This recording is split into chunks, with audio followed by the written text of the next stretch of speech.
El Señor Ishmaya, con la ayuda al cielo. Estamos ya 3 días solitos ante Rosh Hashanah.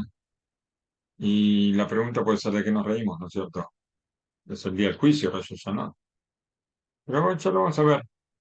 En el transcurso de la clase ya lo vamos a ver con la ayuda de Hashem. Vamos a ver algo que nos trae Rabí Rubén Karenstein, sé que es el libro acá, sobre el día de Rosh Hashanah que cae en Shabbat, como este año. El Baal Aruch Ner, él trae que las dos destrucciones del Bet HaMikdash, el Bet Rishon y el Bet Sheni, los dos Bet HaMikdash que se destruyeron el día 9 de Av, también fue en Shabbat. Fue Rosh Hashanah, que no, ¿cómo puede ser Rosh Hashanah? Ah, fue un año, el año en que Rosh Hashanah caía en Shabbat. No fue en Rosh Platos, Hashanah, fue en Tisha B'Av. Pero ese año caía, dos platos te tienes que caía comer. o cayó Rosh Hashanah en Shabbat. ¿Qué significa todo esto?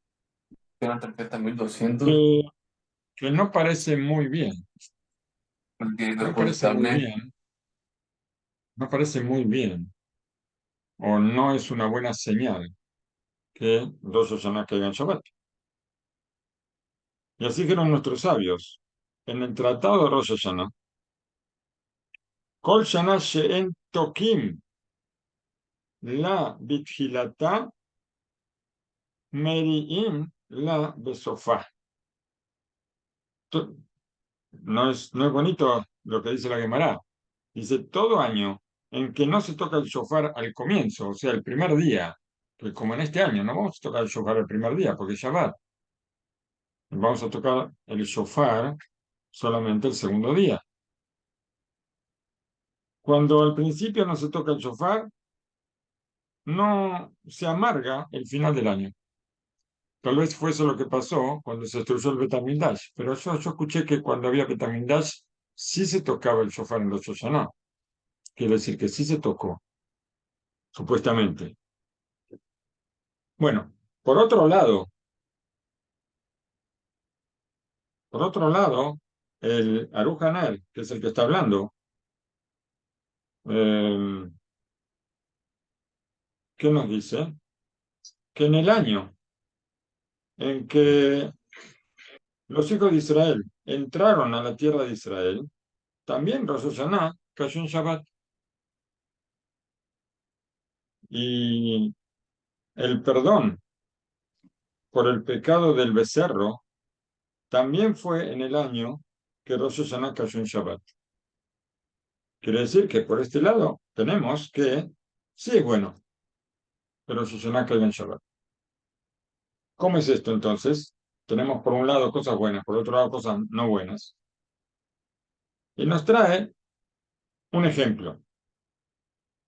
Una persona pecó al rey y ahora está en un juicio.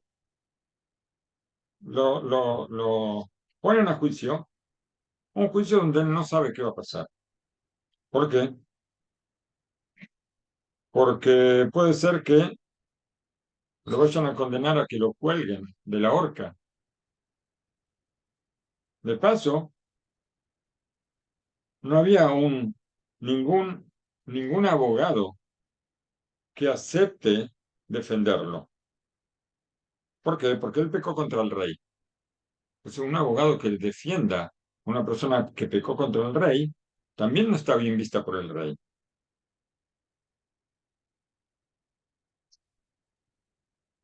Así que no consiguió ningún abogado que lo pueda defender. ¿Por qué? Porque hizo una traición al reino. Para su pena, la esposa se dirigió a él y le dijo, mira, yo voy a ser tu defensor. No tenía alternativa. Y ella, ¿qué hizo? Lo acompañó al juicio y durante unos minutos, largos minutos, ella estuvo alabando a su esposo, que era un esposo muy sacrificado, que era muy amable con la esposa, que era un buen esposo, un padre preocupado por y piadoso con sus hijos, y atestiguó que desde que ella lo conocía, que, a ver qué dice aquí, שמעד הייתה מידה חד פעמית שלא תשוב עוד, והוא מתחרט עליה בכל ליבו. Y ella atestiguó que si en una oportunidad él se equivocó, tuvo un error y tal vez, no sé, tal vez le contestó mal o tal vez le habló mal, que él enseguida se arrepintió, nunca lo volvió a hacer. El arrepentimiento fue con todo el corazón. Por eso, ahora que él cometió una traición, no fue intencional, por eso está arrepentido con todo su corazón y seguro que nunca más lo va a volver a hacer. Los jueces se impresionaron de las palabras tan cálidas, tan correctas, y lo dejaron libre al esposo. Pasaron unos días y otra persona que pecó contra el rey también fue llevado a juicio. Este hombre escuchó sobre el juicio anterior. Entonces, ¿qué hizo? Como tampoco iba a poder conseguir abogado, entonces le pidió a la esposa que venga al juicio con él, que lo acompañe al juicio y que trate de darle méritos para que salga libre. La esposa se presentó delante de los jueces y con un corazón con mucho sentimiento, ella habló bien del esposo, alabó al esposo, pero esta vez los jueces lo mandaron a la horca a este hombre. Y la cosa resultaba asombrosa, porque en los dos casos, las dos mujeres hablaron con mucho sentimiento, con mucha calidez, alabando mucho a sus esposos. ¿Por qué entonces el primero salió libre y el segundo quedó ahí colgadito de la horca?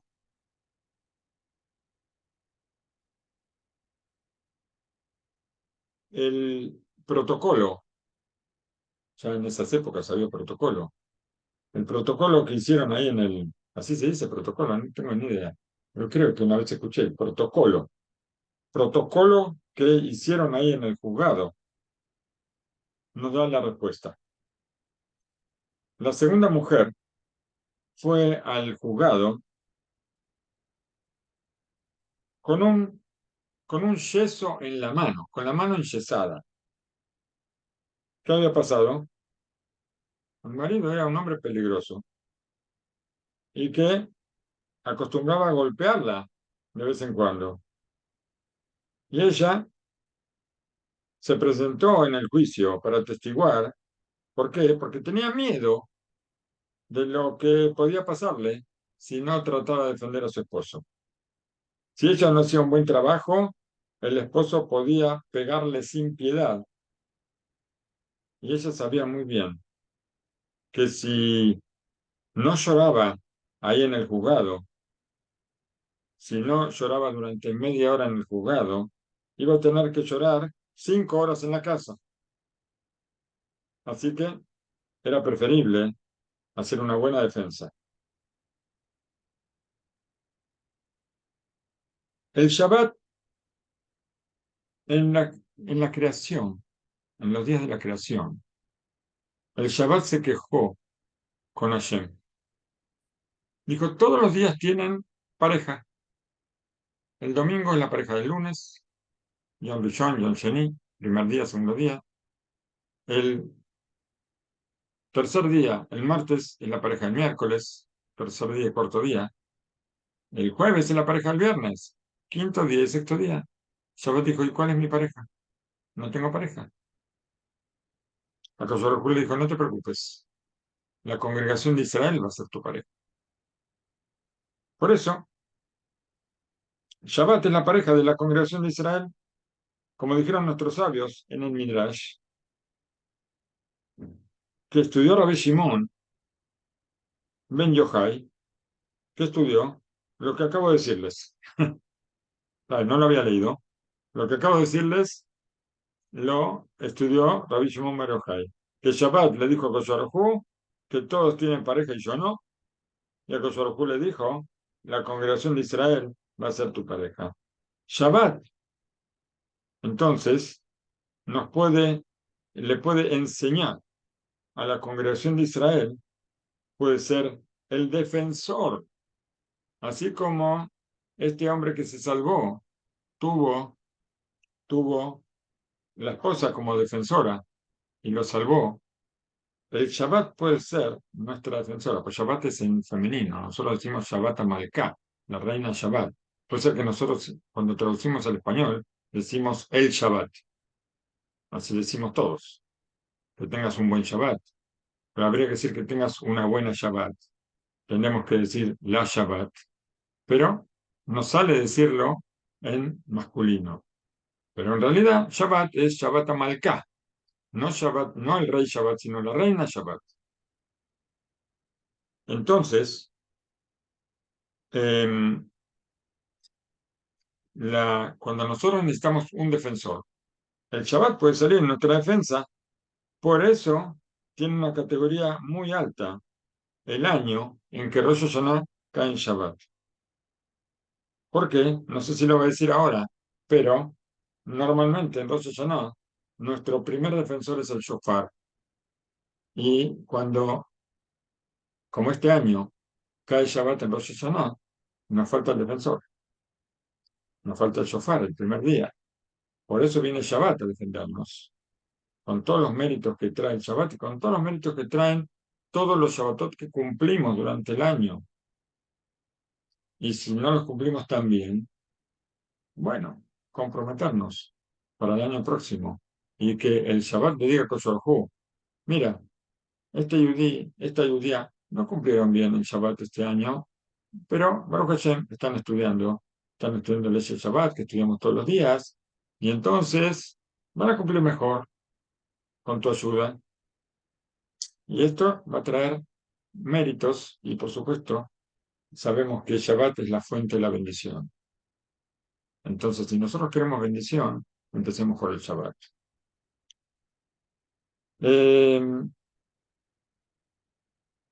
Acá, para que el Shabbat nos vaya a defender, para que decir que es una categoría muy alta, que Rosh Hashanah caiga en Shabbat. Acá hay una condición doble. ¿Cómo es una condición doble? Los hijos de Israel honran el Shabbat. Está muy bien. Pero las palabras de defensa del Shabbat se escuchan y son recibidas. Eso también. Ahora sí, pero. Antes dije pero, tenía que haber dicho también. O sea, por un lado, Shabbat, los hijos de Israel honran el Shabbat. Uno. Dos, también las palabras de defensa del Shabbat van a ser escuchadas y recibidas por el gran juez.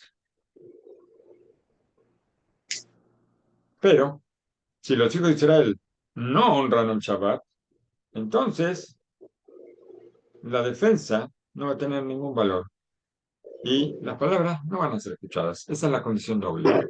Si pasa así, entonces pasa esto. Pero si no pasa esto, tampoco pasa esto otro. O sea, las dos cosas van juntas. Esa es la condición doble. Cuando nosotros honramos el Shabbat nos va a defender y sus palabras van a ser escuchadas. Cuando no cumplimos, no honramos el Shabbat, no habla de cumplir, habla de honrar el Shabbat, entonces no tienen ningún valor las palabras de defensa y no se van a escuchar. Acá no estamos hablando, Paso Shalom, de profanar el Shabbat. No, Paso Shalom, no estamos hablando de profanar el Shabbat, estamos hablando de honrar. Dijimos honrar, porque eso es obvio. Es obvio que si profanamos el Shabbat no hay de qué hablar. El Shabbat no va a poder traer ninguna defensa para nosotros si nosotros no cumplimos el Shabbat. Estamos hablando aquí de un detalle en cada puntito de la letra I en las leyes de Shabbat. Un detalle en el cuidado de la santidad del Shabbat, de no hablar palabras de días de semana, palabras de negocios, palabras de cualquier cosa, palabras comunes, no hablar durante Shabbat, palabras vanas, no hablar en Shabbat. Intentar con toda nuestra fuerza elevarnos en ese día. Es un día espiritual, hacernos más espirituales y menos materiales, a pesar de que comemos, Baruch Hashem, comemos como nunca, ¿no es cierto? En Shabbat comemos lo que no comemos toda la semana, tal vez, y nos sentamos a comer tranquilos y todo, eso tiene mucho de materialidad, pero también nosotros hacemos la mesa espiritual con los cantos de Shabbat, con las palabras de Torah en la mesa de Shabbat.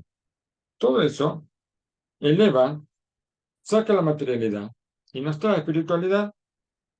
Entonces, ahora el Shabbat puede ser un buen defensor para todos nosotros. Es conocida una halajá que si cae Rosh Hashanah en Shabbat, decretaron los jajamim de no tocar el shofar. ¿Por qué? Porque puede ser que una persona vaya con el shofar a una persona experta para estudiar cómo tocar y va a transportar el shofar en la vía pública, y eso está prohibido en Shabbat. Escuché de mi Rebbe, así dice Rabbi Rubén Karelstein, y esta vez no habla de el Rav Shalom Shabadron, porque cuando dice el Rebbe, el Rabbi Shalom Shabadron. Acá dijo mi Rebbe que no es el Mashiach de Slabodka, porque él estudió en la yeshiva de Slabodka, entonces el rabino que enseñaba en Slabodka era su Rebbe. Y se escuché de él unas cosas terribles. Está escrito en el Tratado de Rosh Hashanah, así dijeron nuestros sabios, y a Sichronehem Lifne Lefanai Letová, que suban vuestros recuerdos delante mío para bien. Así dijo Hashem. ¿Y cómo es esto? Con el shofar. El shofar, el shofar levanta delante de Hashem el recuerdo de los hijos de Israel para bien. Y también, aparte, confunde al Satán, confunde al Yetzer Hará para que no incline a la congregación de Israel para el mal. Se confunde porque la forma de tocar, tocan parados, tocan sentados, tocan primero, tocan después. Cuando tocan, no sabe cuándo va a tocar, entonces no entiende por qué tocan ahora, no tocan después. Por ejemplo, nosotros, los Ashkenazim, se empieza a tocar el shofar desde el primer día del mes de Elul. Los Sefaradim hacen Selichot desde el primer día de Elul. Ashkenazim una semana antes de Rosh Hashanah solamente. Pero el shofar sí se toca del primer día de Elul, pero la víspera de Rosh Hashanah no. ¿Para qué? Para engañar al Satán un poquito, para engañarlo. No, no. Dice, ya está, ya terminó de tocar el shofar. De repente en Rosh Hashanah empezamos a tocar de vuelta. Bueno, entonces, ¿qué pasa? Sí dicen nuestros sabios en el Talmud que el sonido del shofar confunde al Yetzer Hará, al instinto del mal. Entonces, ¿qué va a pasar cuando Rosh Hashanah cae en shofar, en Shabbat? ¿Quién va a confundir al Yetzer Hará, al instinto del mal? ¿Quién lo va a confundir? Para explicar esto, nosotros tenemos que entender primero qué significa confundir al instinto del mal. ¿Qué significa? Vamos a ver. El instinto del mal, que lo llamamos Satán, también es el ángel de la muerte, el Malach HaMavet. Y él no se confunde de ninguna cosa. Cuando Hashem lo manda a buscar el alma de alguien, va y la busca. No hay vuelta. Hay algunos relatos con los Emoraim, que de repente se encontraron con el instinto del mal, con el ángel de la muerte, y ellos lo confundieron al ángel de la muerte. Pero son Emoraim, nosotros no estamos ni a los talones de ellos. El instinto del mal está en todas partes. Está en los hospitales, está en la terapia intensiva, está en lugares peligrosos y también en lugares no peligrosos, en lugares normales. Y nunca se confunde. Es posible que ¿cómo es posible entonces que unos cuantos sonidos del shofar lo confundan? ¿A quién se le ocurre que puede confundirse si aparte es un ángel? Un ángel hace lo que Hashem le ordena. Un ángel no se equivoca. No es como nosotros, que el instinto del mal viene a hacernos confundir. Es un ángel. Explica Rashi. 3 veces está escrito en la Torá, Yom Teruá Yelahem. Día del sonido de Teruá. El sonido de Teruá va a ser para ustedes. Y cada Teruá necesita que sea simple.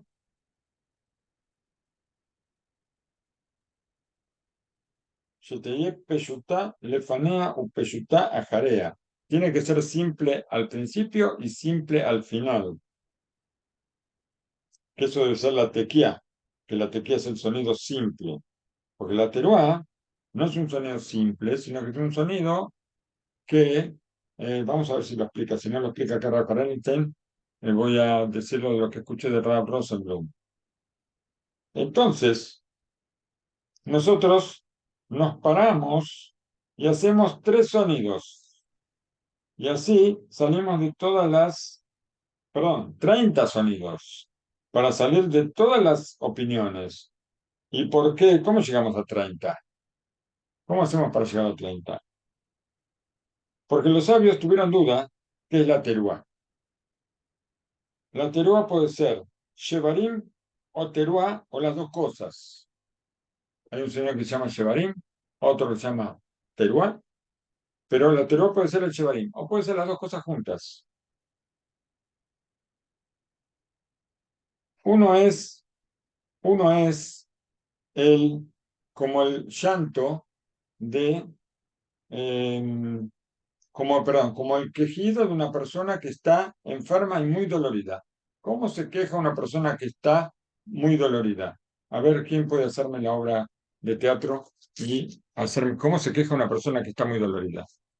¿Quién se anima? Puede hacerlo con la cámara apagada para que no le dé pena. ¿Cómo es una persona que está dolorida? ¿Cómo se queja? ¿Cómo se queja? Es como un llanto cortado, ¿no es cierto? No como un llanto, son como quejidos, uno detrás de otro. Y esto es el Shevarim, que es tú. Y así una persona se queja. Se queja, pero con llanto, no así con tú. Tú, estoy imitando un poquito en forma metafórica el shofar. Pero, ¿cómo llora la persona que está llorando por un muerto? Es diferente. La persona que llora por un muerto no son quejidos, sino es un llanto entrecortado y largo. Tú. Llora sin parar. Este es el llanto de una persona que está llorando a una persona que falleció.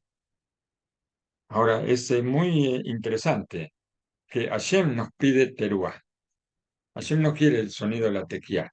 Hashem quiere el sonido de la teruá.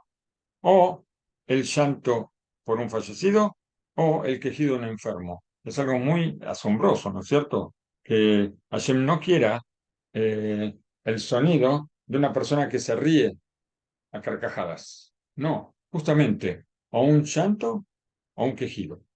Esto es lo que Hashem quiere como el sonido de la teruá. O los dos juntos, o se juntan los dos. Entonces hacemos las combinaciones para uno y otro. Y con un sonido adelante y con un sonido atrás, a ver, nos dice, a ver cómo nos hace el cálculo, el Rab, nos dice, por cuánto de que cada vez hay un sonido simple delante y un sonido simple atrás, quiere decir que cada sonido en realidad son tres. O sea, la tequía, la teruá y el la tequía. O la tequía, shevarim, tequía, o tequía, shevarim, teruá y tequía. Quiere decir que para lograr un sonido, una combinación de todos los sonidos, llegamos a 10 voces. Después, si alguien tiene un problema con la computadora o con las matemáticas, me avisa. Llegamos a 10 voces y, y por cuánto que esto hay que hacerlo 3 veces, entonces llegamos a 30. 10 por 3, 30 de Vanavilla. Son 3 veces cada cosa y así tenemos 30 y salimos de todas las opiniones. Pero, pero, a ver, ine, magiot, atekiot, me, umal, beshub, tekim.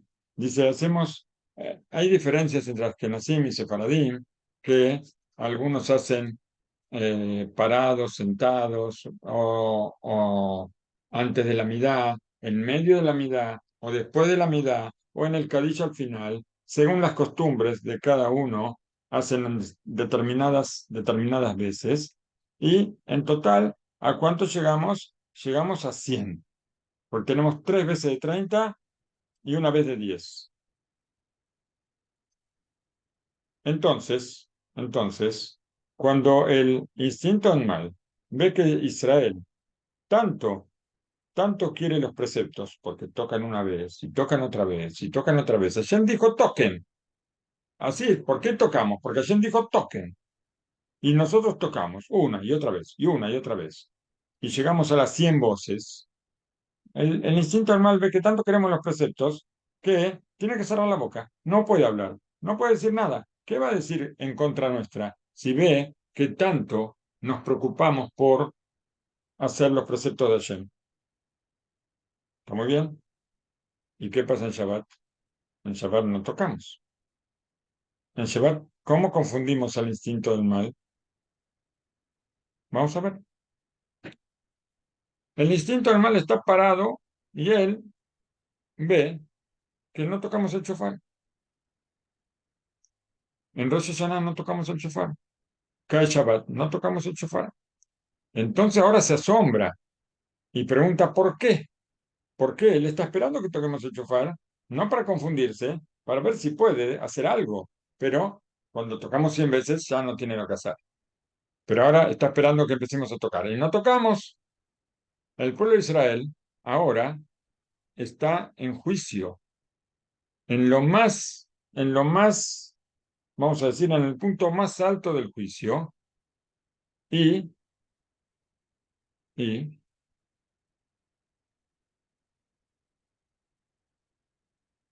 y nosotros tenemos un arma que nos defiende del juicio. ¿Cuál es el shofar? El sonido del shofar. HaKadosh Baruj Hu nos aseguró que cuando escucha la voz del shofar, él se para de su trono, del trono del juicio, Kisei Adin, y se sienta en el trono de la piedad. Todo gracias al shofar. ¿Por qué? Porque el shofar trae buenos recuerdos sobre la congregación de Israel. Así nos recuerda para bien. ¿Y cómo puede ser que nosotros ahora vayamos a dejar pasar esta oportunidad? ¿Por qué motivo nosotros no tocamos el shofar en Shabbat? Porque puede venir una persona y lo va a transportar. Nosotros sospechamos, bueno, nosotros no, nuestros sabios sospecharon de que un yudí, un yudí que está en una ciudad lejana, no sé dónde, imagínense ustedes la ciudad, o tal vez en el fin del mundo. Este yudí ahora agarra su shofar y lo lleva, lo transporta en Shabbat para que otra persona le explique cómo hacerlo sonar bien. O tal vez para llevarlo a la sinagoga y tocar, porque se olvidó llevarlo el día anterior. Entonces, ¿qué dice Israel? Dice, nosotros no podemos tocar en Shabbat. ¿Por qué? Y estamos ahora anulando la piedad para el pueblo de Israel, aparentemente. Pero, ¿cómo es esto? ¿Cómo es esto? El instinto animal que dice, ahora me están confundiendo más. ¿Por qué? Porque ¿acaso ustedes tanto es lo que tiemblan por la sospecha, una sospecha lejana de un pecado, que una persona en el fin del mundo vaya a transportar 2,40 metros el shofar y esté haciendo un pecado de transportar, un pecado que es de los sabios, no que es de la Torá? Entonces, por un pecado que parece tan pequeño, ustedes eliminan este precepto. Quiere decir que ustedes están honrando al Shabbat en una manera extrema y esto vale mucho más que todo el toque del shofar. Para Hashem esto vale muchísimo. Por eso el Shabbat ahora viene a defendernos. Porque mira, Kadosh Hu, cómo tu pueblo cuida el Shabbat. Que por una cosa tan pequeñita no se arriesgan, sospechan de que puede haber un pecado pequeñísimo y, y dejan pasar el mérito tan grande de la defensa que trae el shofar. Por eso tampoco el instinto mal puede decir ninguna cosa puede decir. Antes de entrar, vamos a entrar ahora a otro tema. ¿Por qué? Porque, por supuesto, todo esto, todas estas cuestiones, todo lo que nosotros nos sacrificamos por el cumplimiento de un precepto, tenemos que saber que no es una cuestión de, de solo porque lo estudiamos, es porque creemos. Si yo no creo, si yo no creo en todos los principios de la fe, yo no podría cuidar el Shabbat, no podría, no tendría sentido para mí cuidar el Shabbat. Si yo no creo que Hashem, Él es el que supervisa todas las cosas que suceden, si Hashem es el primero y es el último, si Hashem es el único, si la Torah no se cambia, todas las cosas que trae los 13 principios de la fe, si yo no creo en una de ellas, entonces no puedo cumplir absolutamente nada. Y si yo me cuido, si yo siento temor por el día de Rosh Hashanah, si yo también siento alegría por el día de Rosh Hashanah, que ahora vamos a ver por qué, todo esto es porque creo con fe completa. Si no, si no, bajamos la cortina, cerramos la transmisión y no hace falta hablar. Otra pregunta hizo Rabí Eliyahu Lupián, sé que es el Libraja. Y aparece esta pregunta en el Turesab. ¿Por qué los sabios no prohibieron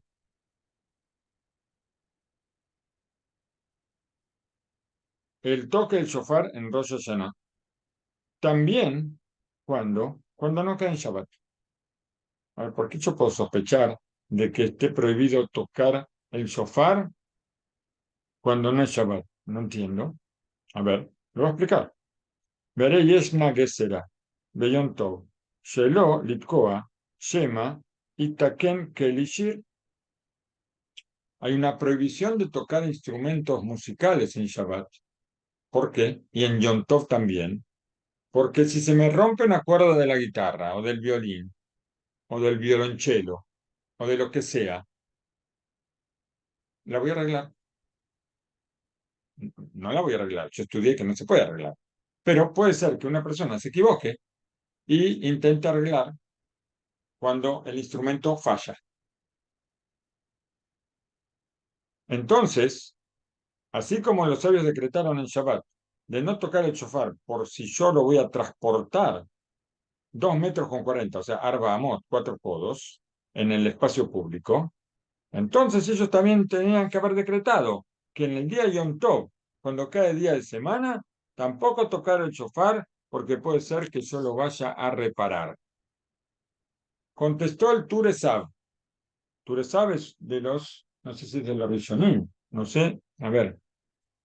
Si los sabios decretaron no tocar el shofar, si hubieran decretado también tocar un día que Rosh Hashanah cae en día de semana, entonces se anularía completamente el precepto de tocar el shofar. Sería arrancado completamente algo que está escrito en la Torá. La Torá lo llama Rosh Hashanah Yom Teruah, el día de Teruah, el día del sonido del shofar. Entonces, ¿cómo puede ser que si la Torá llama a Rosh Hashanah el día del sonido del shofar, cómo puede ser que los sabios arranquen ese precepto? No puede ser. Y a pesar de que la fuerza de los sabios para hacer un decreto es tan grande, no pueden arrancar este precepto. Pueden hacerlo en Shabbat, que no se toque en Shabbat, pero no pueden arrancar el precepto por completo. ¿Por qué? Porque Hashem dijo toquen. Y si Hashem dijo toquen, ¿cuándo vamos a tocar? Por ese motivo, por ese motivo no decretaron para los días de semana, porque si no, arrancarían el precepto por completo, y eso, por supuesto, para eso no tienen fuerza los sabios. Hasta aquí Rabbi Rubén Karelinstein, y ahora vamos a hablar con el rabino de la fe, el Rab Abraham Elimelech Biderman, Shilita.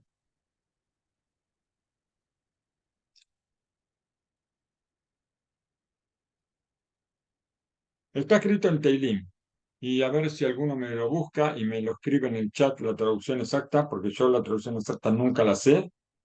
El Teilim es el 96, versículos 11 a 13. Ismeju Hashamayim betagel haaretz. Se van a alegrar los cielos por toda la tierra. Iram Ayam Umlo, también en el mar y en todo lo que llena la tierra.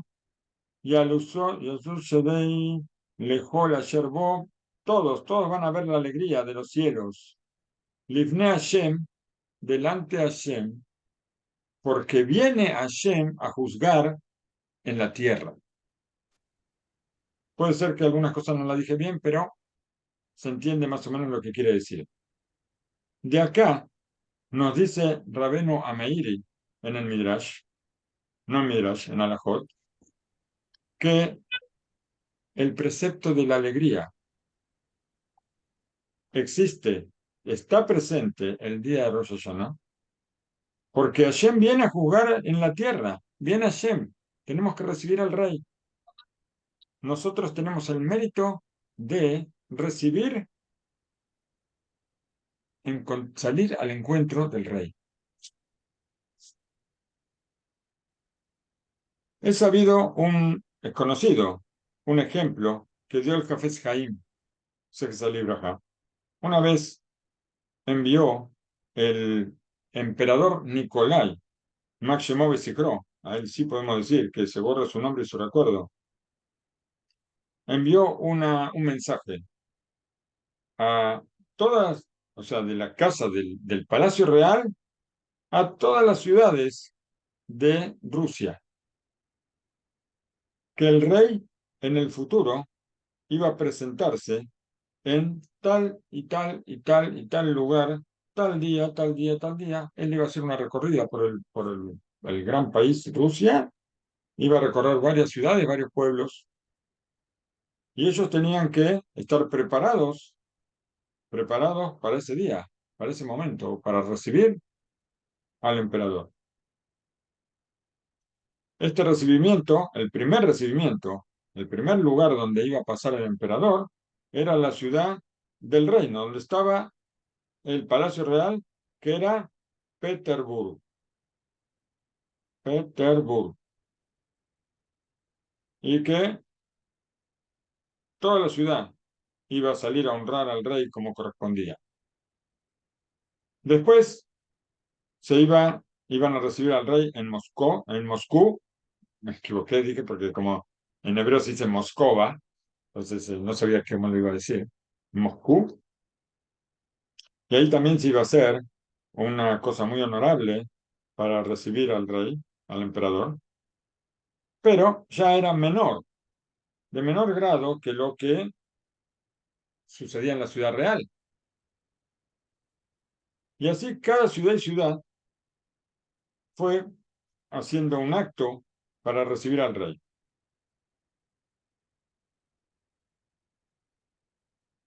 Y había una costumbre extraña en una de las ciudades, una ciudad lejana, muy apartada, donde los habitantes eran todos gente de campo, gente que no tenía absolutamente nada de estudio. Las costumbres eran muy extrañas que tenían.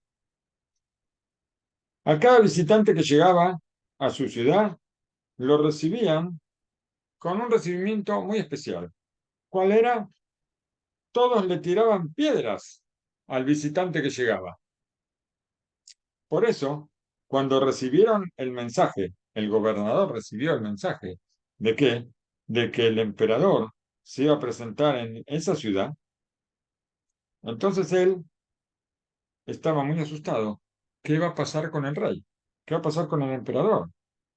Por eso se apuró a reunir a toda la gente de la ciudad, una reunión urgente, y entonces él les explicó que el rey, el emperador, iba a venir a visitarlos, y entonces les habló sobre el mérito grande que ellos tenían de recibir al emperador con todo su honor, a toda su corte que lo acompañaba, y por eso les pidió a ellos con todo el corazón que no, que no se esfuercen para hacer un gran recibimiento. No hacía falta hacer un recibimiento, porque el gobernador de la ciudad sabía qué significaba recibir a un visitante. Recibir a un visitante era tirarle piedras. Entonces, les pidió a todos que por favor no hagan un recibimiento especial para el emperador. No era necesario. El emperador era una persona muy humilde y no quería grandes demostraciones de amor. Por eso les pidió que no hagan un recibimiento especial, que no compren, que no limpien las calles, que no pongan adornos con flores. Solamente les advirtió una cosa muy especial. Por por favor, no le tiren piedras, ni a él ni a la corte real. Dijo al Jafes Jaim que durante todo el año la divinidad desciende al mundo, no durante todo el año, que cada año la divinidad desciende al mundo, Hashem desciende en Rosh Hashanah, y nosotros tenemos que recibirlo, tenemos que recibir al Creador en forma digna, honrarlo como lo que es el Rey del mundo.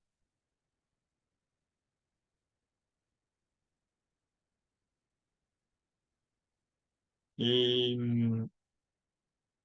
nos dice, a ver, como aparece en las palabras del Arbe Nahal, que él explica el texto de la tefilá que nosotros decimos en Rosh Hashanah, donde dice Lishmoa tefilot milvot beot.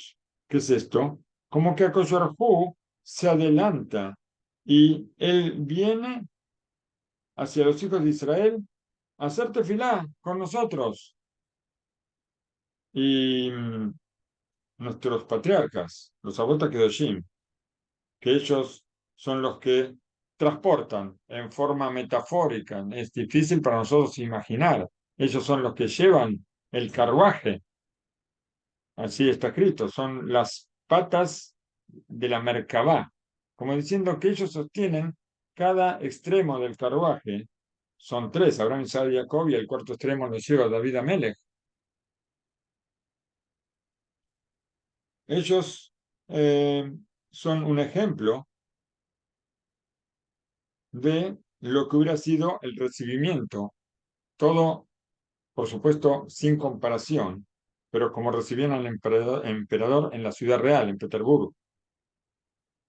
Y después, tal vez Moshe y Aarón y el resto de los profetas estaban recibiendo al, al no un recibimiento como hacían los Sabot HaKadoshim, no como Abraham, Isaac y Jacob, tal vez un poco inferior, para compararlo con lo que era Moscú. Y después venían los Tanaín, los Emoraín, los sabios de la Mishnah, los sabios de la Gemara, del Talmud, los Rishonim. Cada lugar un poco menos para recibir, siempre con el honor máximo que se pueda, pero para recibir a la divinidad. Hasta que la última generación, la nuestra, llega a nuestra generación y ¿qué nos pide? ¿Qué nos piden a nosotros? Una sola cosa nos piden, que no le tiremos piedras a Hashem, porque Hashem viene a nosotros, que no lo traicionemos. Y cada uno y uno tiene que, en su categoría, tiene que saber qué hacer para no traicionar a Hashem, para no, para no tirarle piedras.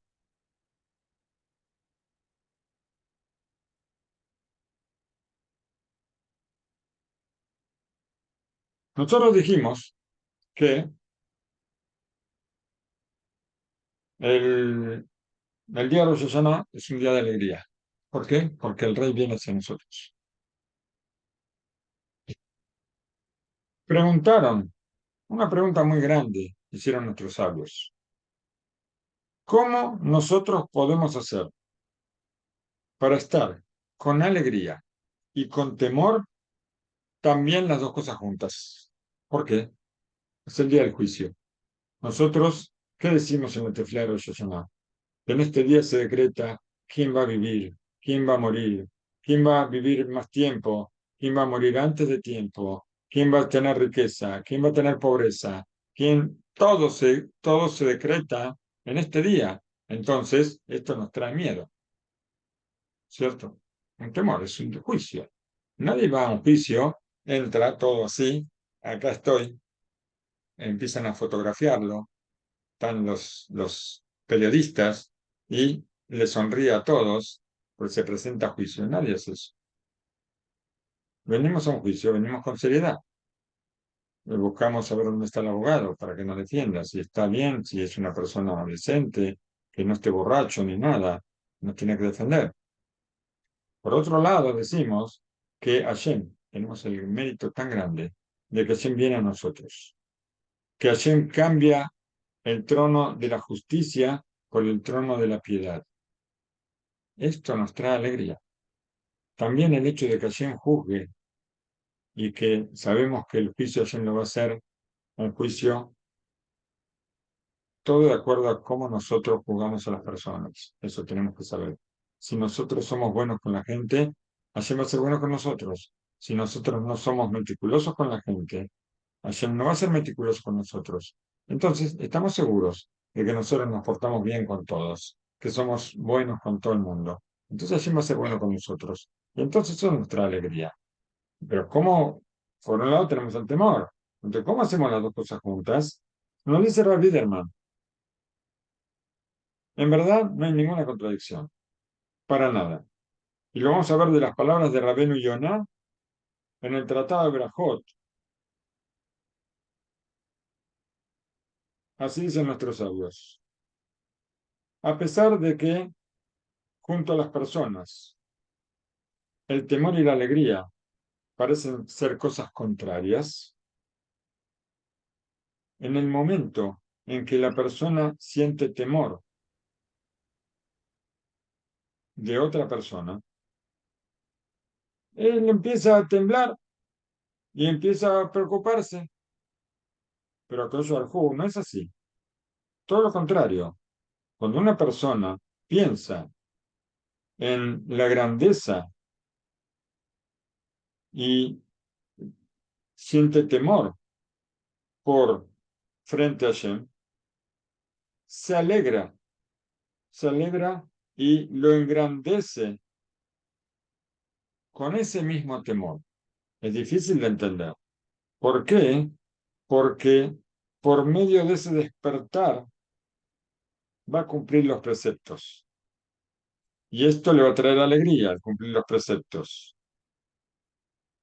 Y, a ver, mitorer le kayem a misvot, besás benelam minkom bekiumo, y la persona se alegra mucho por el cumplimiento, porque sabe que la recompensa por su actividad, por su hecho, va a estar frente a él. Esto es lo que dijo Rabbeinu Yonah. ¿Por qué? Porque la integridad, el temor, traen a la persona hacia la alegría. Y también lo aleno al revés. Sobre esto, ¿qué nos dijo acá? El Rab nos trajo un ejemplo, seguramente. A ver, déjenme ver dónde está. El Gaón, el Gadolador, el Hasonish. Él sintió una vez sobre un joven que exageraba un poco en el temor al juicio. Vio, se acercaba a Rosh Hashanah y había un joven que estudiaba en una yeshiva y se lo veía demasiado, demasiado con mucho miedo, con mucho temor, un poco exagerado, hasta que tanto temor lo llevó a la tristeza. Le preguntó el Hasonish, ¿tú sabes por qué no decimos Tashlich en Shabbat? Porque el primer día de Rosh Hashanah nosotros decimos Tashlich y no decimos Tashlich en Shabbat. ¿Por qué no hacemos Tashlich? Tashlich es que nos sacamos los pecados. Hacemos como simbólicamente, uno se acerca a un manantial de agua donde hay peces, no recuerdo ahora por qué, tengo que estudiar bien la halajá, por qué tiene que haber peces, y uno se sacude la ropa un poco para sacarse los pecados que uno tiene encima.